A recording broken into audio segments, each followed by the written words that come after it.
It has been 1 year since the launch of the Nintendo Switch 2. 1 year since we all stood in lines outside of the stores waiting for the midnight launch. 1 year since we all got to open our brand new systems for the very first time. 1 year since our introduction to Nintendo's next generation of gaming. But after launching with massive expectations of bigger games, better performance, and pushing the Switch concept further than ever before, how does the Switch 2 hold up now that the hype has settled? Hi, I'm Matt. I like to talk about video games, pop culture, and pretty much anything else that piques my interest. I've been playing the Switch 2 since day one. I've spent hundreds of hours playing on this thing, both first-party and third-party titles alike, and I can honestly say that I've been really enjoying my time with it. That being said, being a day one adopter of a brand new system does come with some complaints and critiques and growing pains, and while I've been enjoying my time with the Switch 2, it isn't necessarily safe for many of those. So today, I want to break everything down about the current state of the Nintendo Switch 2.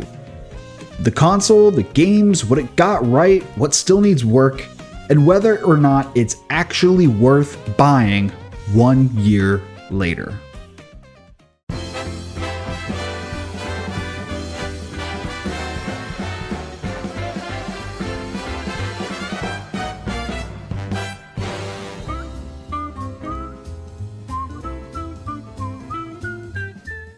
The Nintendo Switch 2 is an upgrade from the original Switch in almost every way.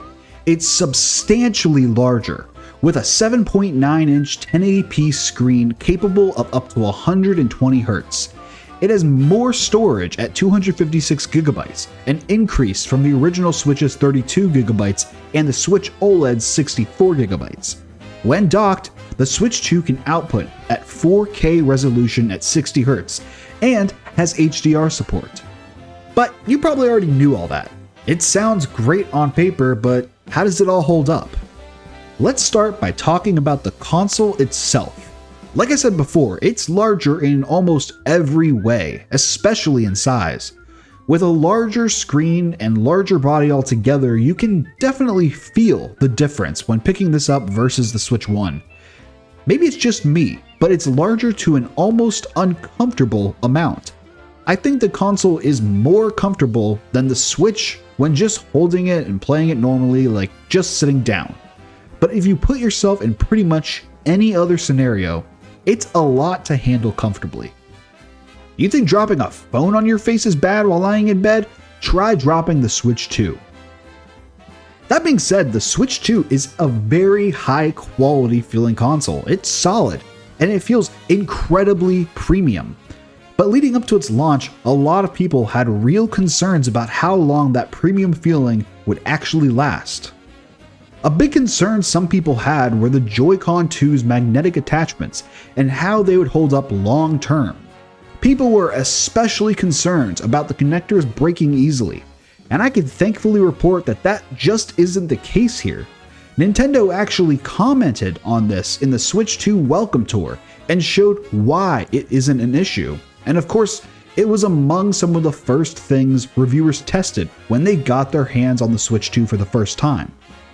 One area that I've seen some complaints on is that the magnets on the Joy-Cons aren't quite as strong as they were when the console first came out of its box. And there's a bit of give when holding the Switch 2 by just one Joy-Con. But in my experience, I really don't think it's that bad. I think it's just something that can be expected with this kind of hybrid console form factor. But the biggest concern that people had about these new Joy-Con is the Joy-Con drift that plagued the original Switch's entire generation. And while I have every once in a while seen someone say that they have run into the problem, I would largely say that it's not nearly as prominent of an issue on the Switch 2, and I personally have not had any Joy-Con drift. As for the rest of the console, everything has held up for me pretty well. I haven't had any major scratches or scuffs, though I do generally try to take care of my consoles. I was somewhat worried about the matte texture that the Switch 2 has and how long that would last before it gets worn out, but it still looks just about brand new a year later. it really does feel like Nintendo put a lot of thought into how this console was going to be played, and really spent time figuring out how to fix a lot of the complaints that people had about the Switch 1. The only long-term concern that I have is battery life. Out of the box, this thing already has some pretty poor battery specs, with Nintendo estimating somewhere between 2 to 6.5 hours, depending on how powerful of a game you're playing.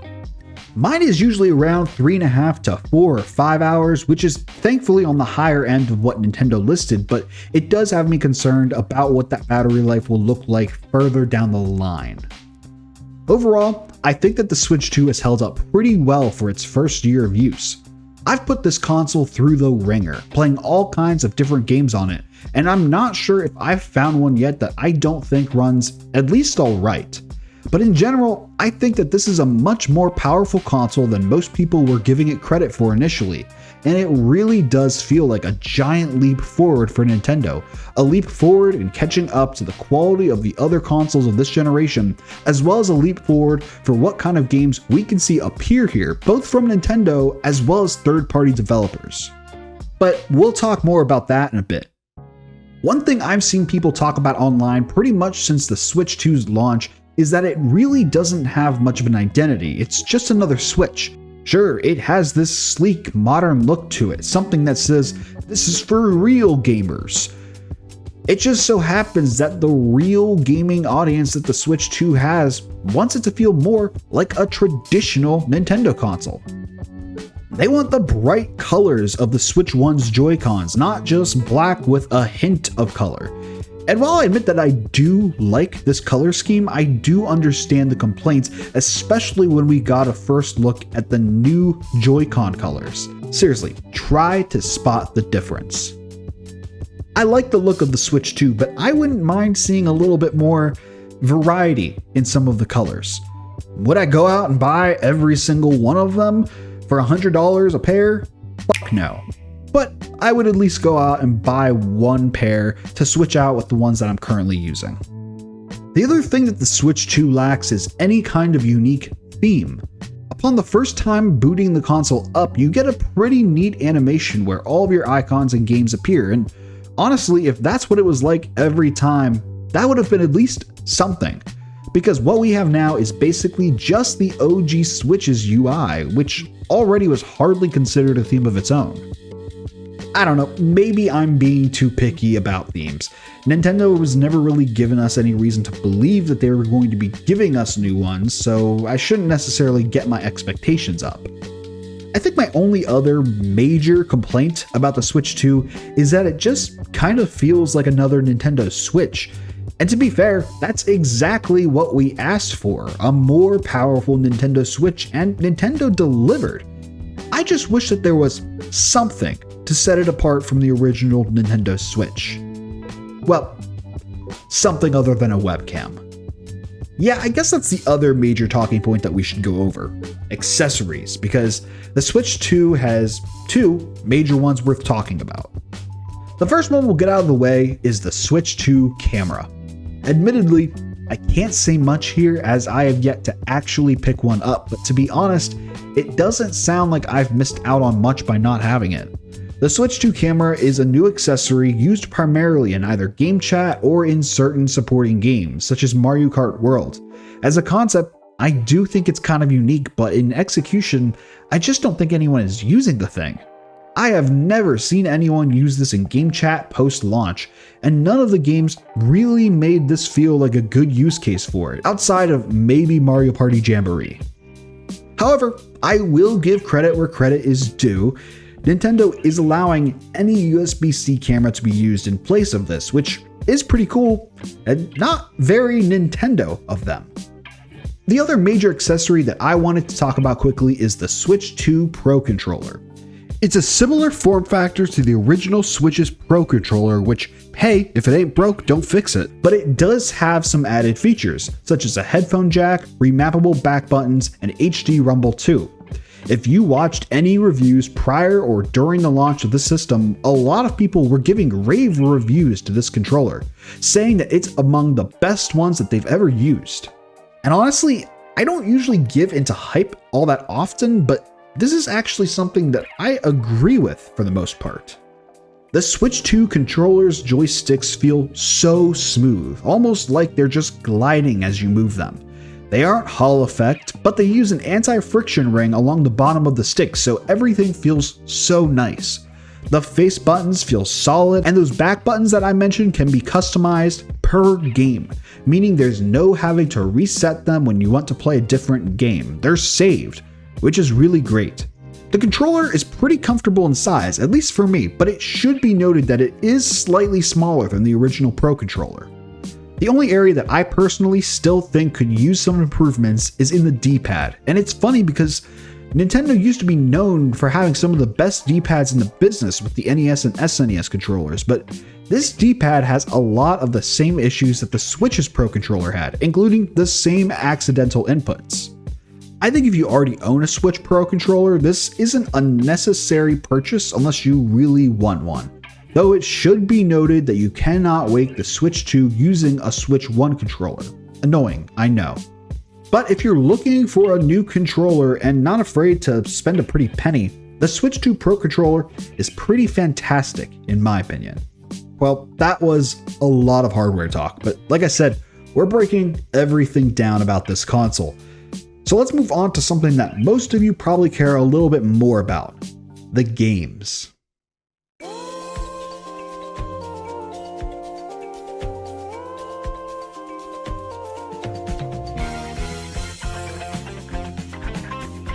The Switch 2 launched with a ton of games for owners to jump straight into out of the box. But obviously the one that most people were talking about was Mario Kart World. One of my earliest videos on the channel, my second video, is my review of the game, and despite the fact that I did recognize that it was far from perfect, Mario Kart World is such a fun and outstanding game. It's a strong foundation for the Switch 2 era, but I did feel it was held back by some missing features and its steep price tag. At the time, I mainly broke down that I loved the new modes and the new tracks that were included, and while I found that the game was a lot of fun to explore, I felt like a lot of the activities were just pretty repetitive and honestly underwhelming. But I felt pretty confident that Mario Kart World would in time be worth its $80 price tag, especially as more updates and DLC were released. But that's just the thing. Outside of a few small game changes, some for better and some for worse, Nintendo didn't really do anything with this game. No new racers, no new outfits, no new collectibles or missions, no new modes, and no new racetracks. I'm honestly shocked that despite the fact that this is the best-selling game on the console, it feels like Nintendo has already abandoned it. Which is such a shame because it's so much fun and there's so much about this game that Nintendo could have built from. Still, it's Mario Kart. While I wish that they would have added some more new additional content, it's still a lot of fun. It's a game that you can endlessly replay, and I do still recommend it for most Switch 2 owners. Along with Mario Kart World and the Switch 2's release, came Nintendo Switch 2 Welcome Tour. I'd hardly call this a game, but more of a tech demo of what the Switch 2 is capable of. It has a few mini-games that can be played, each designed to demonstrate different functions of the system. However, unless you're really interested in learning about the ins and outs of the console, I don't think you should pick this up. This should have been a pack-in title, but Nintendo really needed your $10, I guess.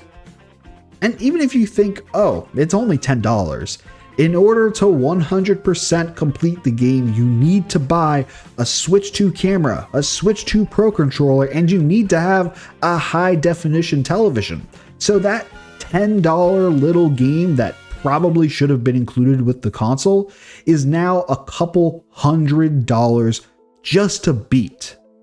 Just do yourself a favor and avoid Switch 2 Welcome Tour. But not long after the Switch 2's launch came Donkey Kong Bonanza, and honestly, what can I say about Bonanza that hasn't already been said? It was a Game of the Year nominee for God's sake, and I easily put over 70 hours into this game by the time it was all said and done. everyone was hoping to see a new 3D Mario with or near the Switch 2's launch, myself included. But we were instead treated to a game that established its own identity through world exploration and destruction and is a standout Switch 2 title all on its own. And with a DLC expansion that added even more replayability to the game, Donkey Kong Bonanza is easily a game that I can recommend to anyone who owns a Switch 2. August of 2025 saw the launch of Drag X Drive, which I did not pick up. It was one that I never found myself all that interested in all the way back when it was first shown off during the Switch 2 Direct, but was optimistic that maybe I would be convinced to buy it once reviews came out. But people were not very kind to Drag X Drive, complaining about how much of a workout it is and how uncomfortable it is to play.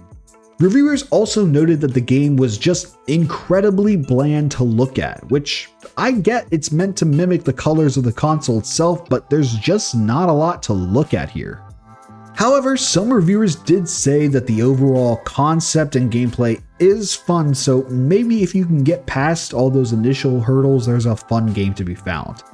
Still, I don't necessarily know if I can recommend anyone buy Drag X Drive unless it's like on sale, which is saying something considering this is only a $20 game. Another Switch 2 title that I haven't played yet is Hyrule Warriors Age of Imprisonment, and that's not because I wasn't interested in the game or because it didn't get good reviews, I just haven't had the time to pick it up. The game got pretty favorable reviews, with the gameplay being a very smooth experience, especially in comparison to how previous Nintendo consoles have handled warrior-style games.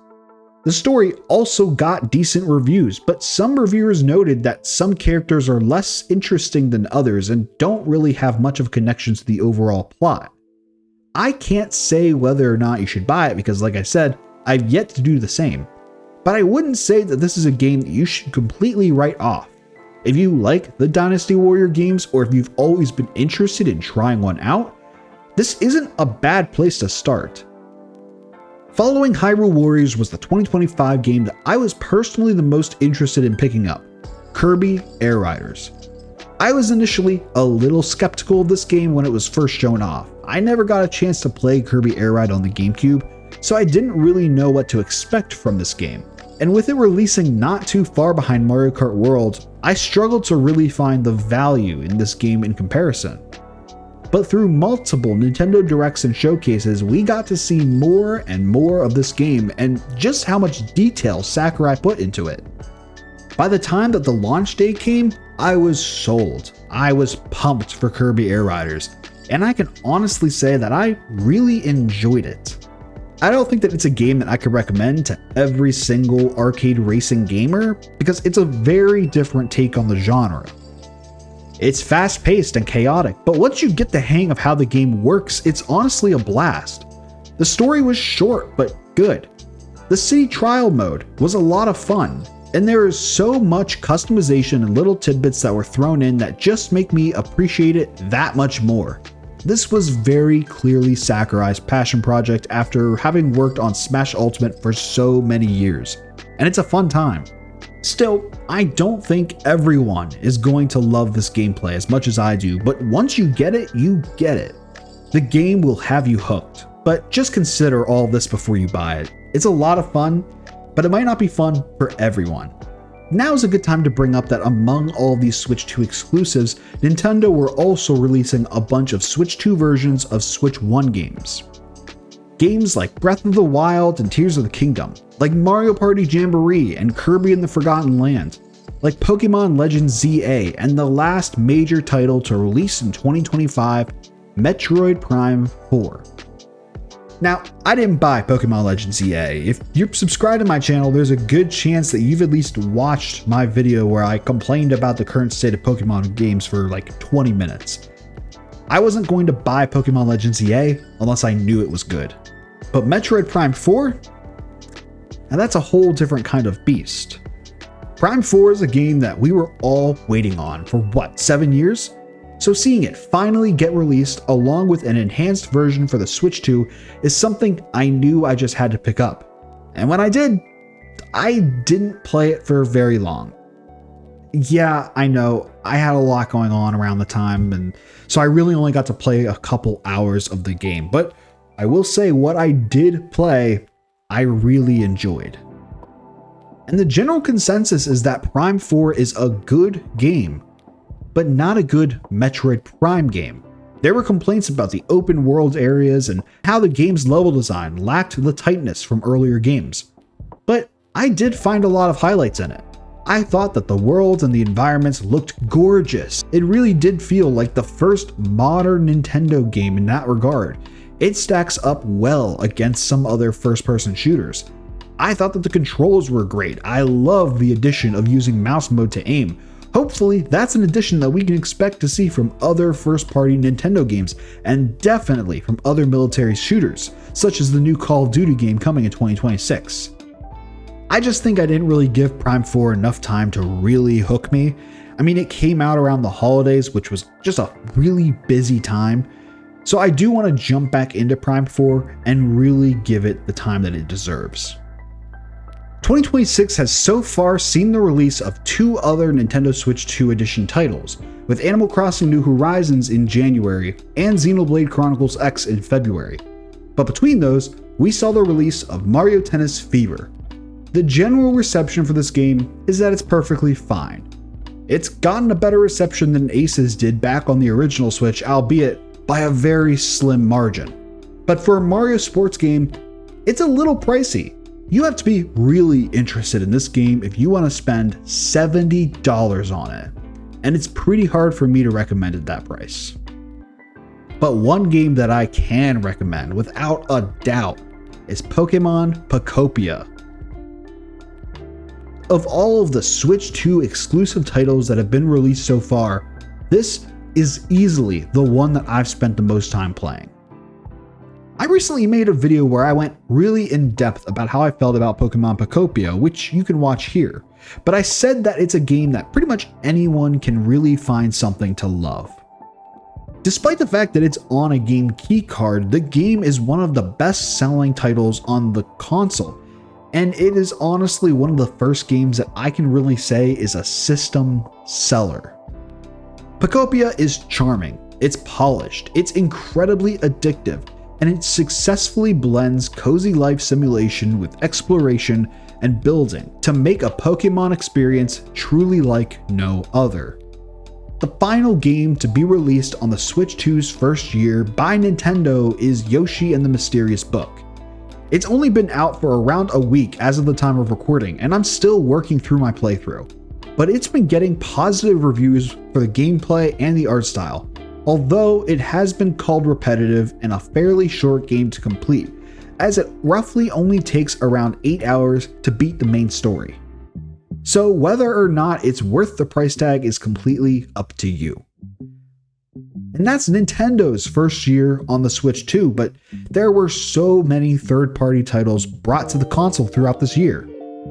Cyberpunk 2077 is a graphical showcase for what the Switch 2 can handle. It is so well optimized for the system. The same can be said for games like Final Fantasy VII Remake, Hades 2, Daemon X Machina, Persona 3 Reload, Assassin's Creed Shadows, Dynasty Warriors, Fallout 4, WWE 2K26, Resident Evil, Pragmata, Indiana Jones and the Great Circle. The list goes on and on. All of these and more only in the first year of the Switch 2. All of these games, plus you have access to almost every Nintendo Switch game, some of which have performance upgrades that make them run even better on the Switch 2. I would be remiss to not talk about recent titles for the Switch, like Tomodachi Life Living the Dream, which is honestly a title I wasn't really sure if I was going to like. It's a social simulation game but has so many wacky, hilarious moments that you can experience.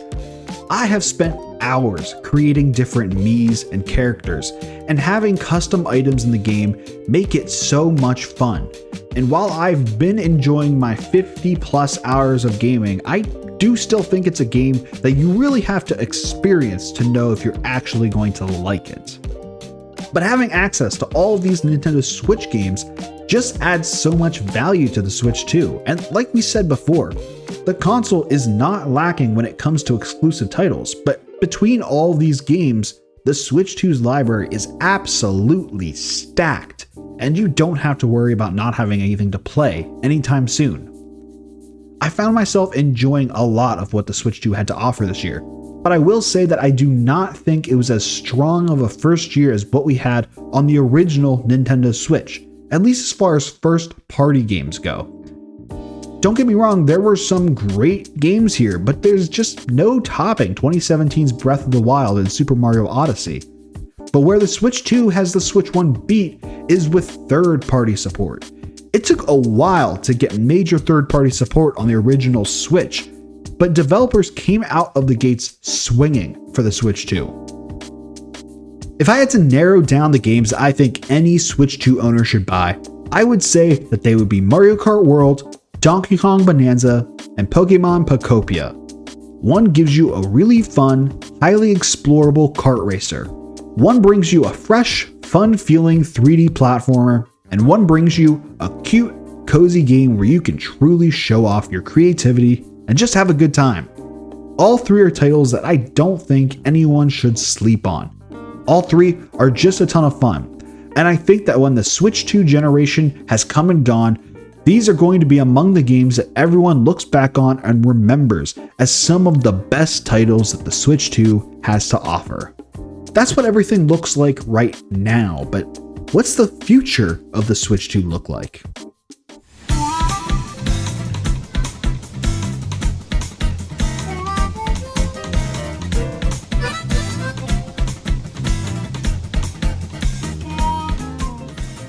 The Nintendo Switch 2 has had a fantastic first year, full of different games and different experiences, but I do think that the best is still yet to come.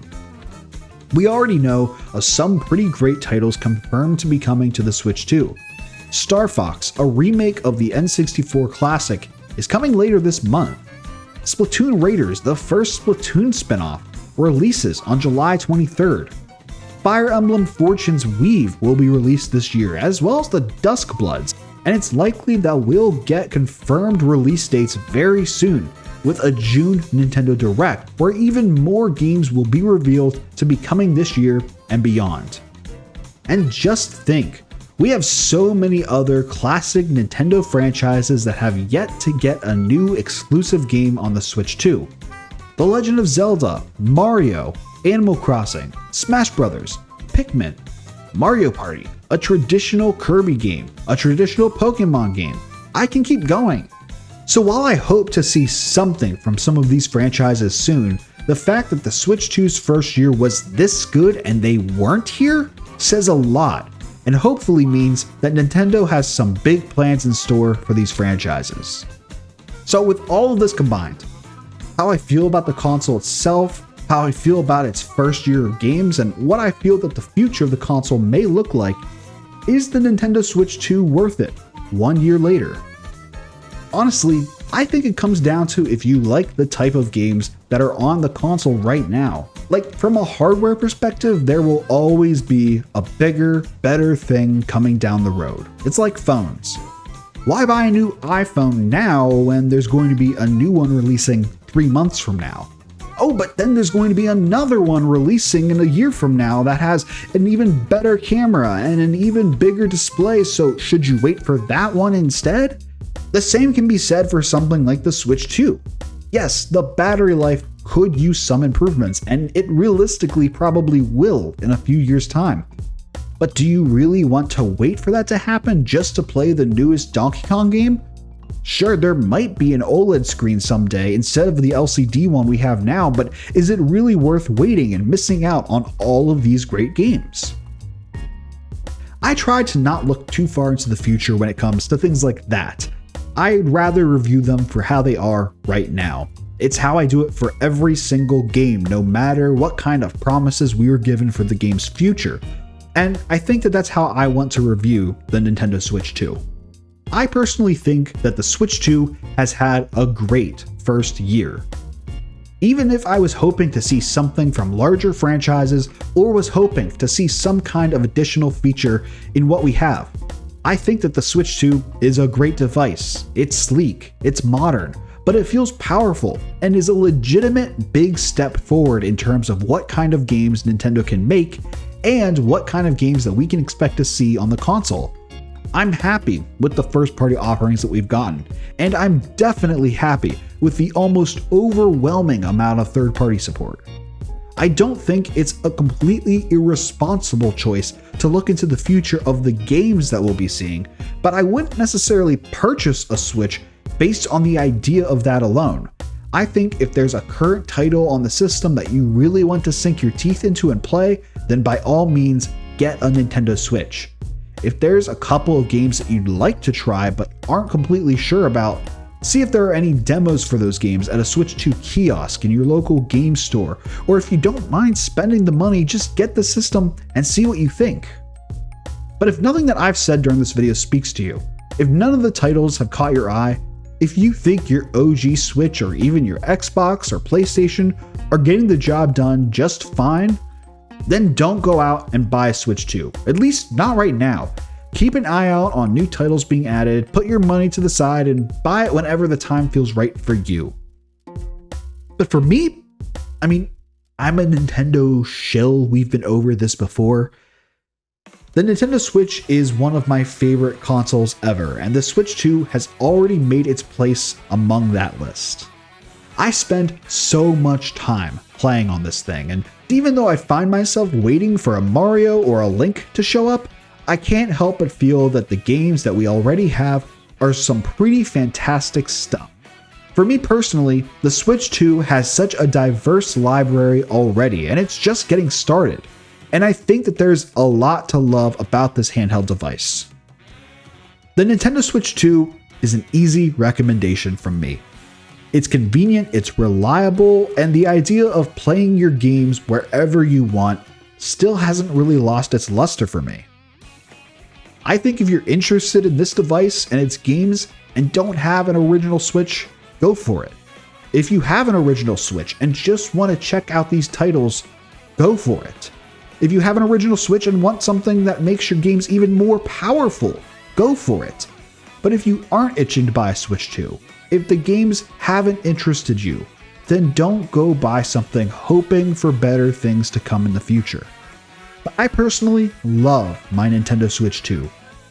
It's my go-to device to play most games on, and I think it's an excellent console, and that it's 100% worth buying 1 year later. But tell me, what do you think of the Nintendo Switch 2's first year?